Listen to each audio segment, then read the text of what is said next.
c'est de l'abomination. Au Gabon, tout est brûlé.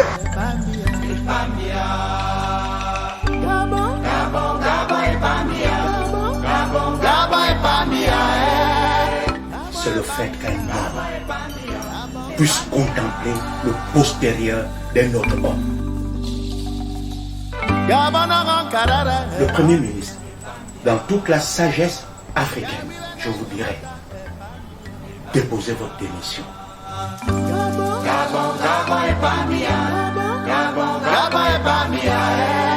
Cette question fait débat actuellement dans la société. Voilà.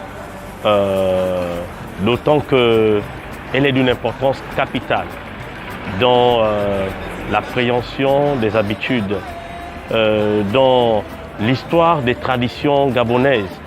Elle touche en toile de fond la question relative aux mœurs, d'accord, aux valeurs morales, aux valeurs traditionnelles. Ce qui caractérise chaque pays du monde, d'accord, c'est sa façon de penser, d'accord.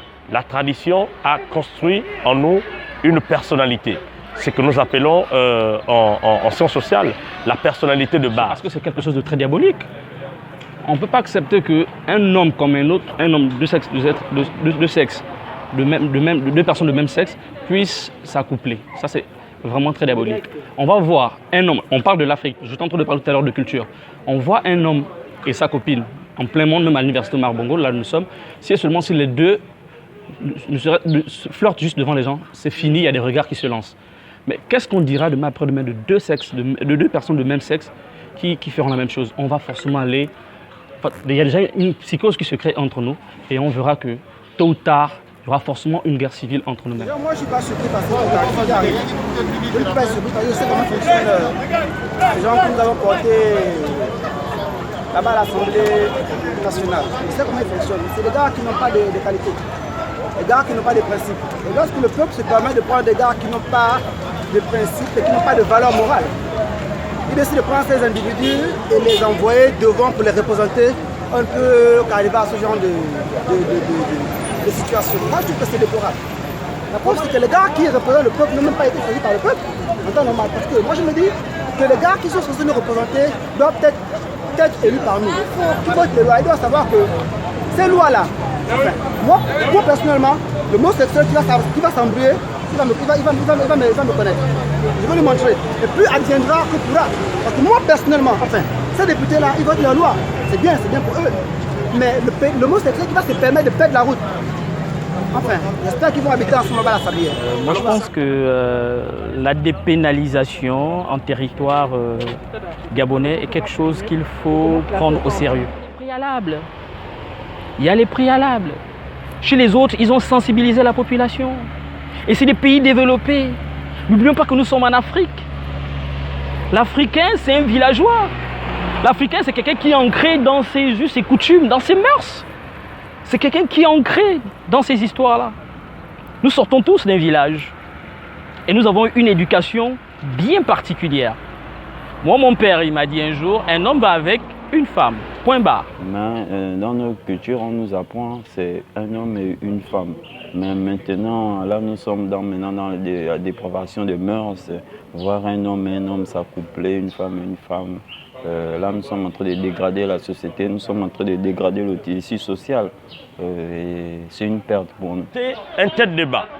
À une période où les générations présentes sont enclins à de nombreuses revendications sociales qui portent sur justement la question relative à l'augmentation du taux de chômage, la question justement de la vitalité de notre économie, la question justement liée au logement, la question justement liée à la construction des routes, la question justement liée à la faim, à l'autosuffisance alimentaire, des questions relatives à l'addiction en eau et en électricité. Il faut rappeler quand même un contexte, c'est que lorsqu'on parle de l'Assemblée nationale, on fait allusion au peuple gabonais. Parce que, à ce qui semble, les députés sont élus en suffrage universel direct. Donc leur voix n'est pas la leur en réalité, c'est la voix du peuple. La question c'est qu'aujourd'hui, est-ce que ce vote est en adéquation avec la volonté du peuple? Vous et moi, nous connaissons la réponse. C'est non. C'est non. est celui de leur dire que en toute âme, en toute âme et conscience, et de cette part d'humanisme qui leur habite, est-ce que pour des têtes pensantes, il était question de privilégier ce qui ne doit pas être de ce qui doit être? Ce n'est pas un piège, mes chers messieurs. C'est une haute trahison. C'est une haute trahison. Lorsqu'on est dans un état de droit, le peuple est en mesure justement de revendiquer la levée, d'accord, d'humilité de leurs soi-disant représentants. Parle-t-il? Parce qu'il aurait fallu avant que, pour que cette question soit portée en débat à l'Assemblée nationale, qu'elle fût l'objet, d'accord, qu'elle fût l'objet d'une consultation, j'ai envie de dire, d'un référendum. D'accord. Demandons au peuple, parce que les lois sont votées pour être appliquées. Mais qui doit les appliquer? C'est le peuple. Qui doit les voter? Ce sont les élus du peuple. Ce que pense le peuple légitimement par rapport à un besoin précis doit être justement porté au plus haut sommet des institutions parlementaires par les élus parlementaires. Je pense que ce sont les consommateurs gabonais qui ne captent pas la gravité des faits. La gravité des faits, c'est quoi? Comment payer plus de 50 000 francs? Canal, Horizon ou Canal, je ne sais pas pourquoi, qui nous distille des programmes télévisés à des milliers de kilomètres qui nous agressent dans le foyer sans que personne ne lève le petit doigt. Je ne fais pas de la mauvaise campagne, mais je parle du réel parce qu'aujourd'hui, le Gabon est mal. Dire ce que le peuple fera demain, c'est un peu hasardeux de mon point de vue.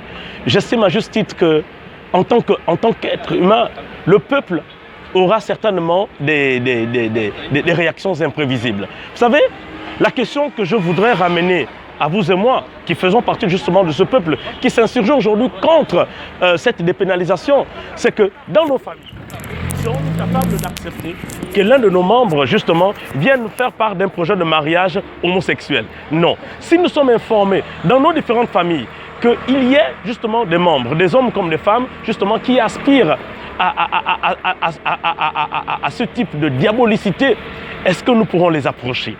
Est-ce que nous pouvons un jour les laisser au contact de nos enfants?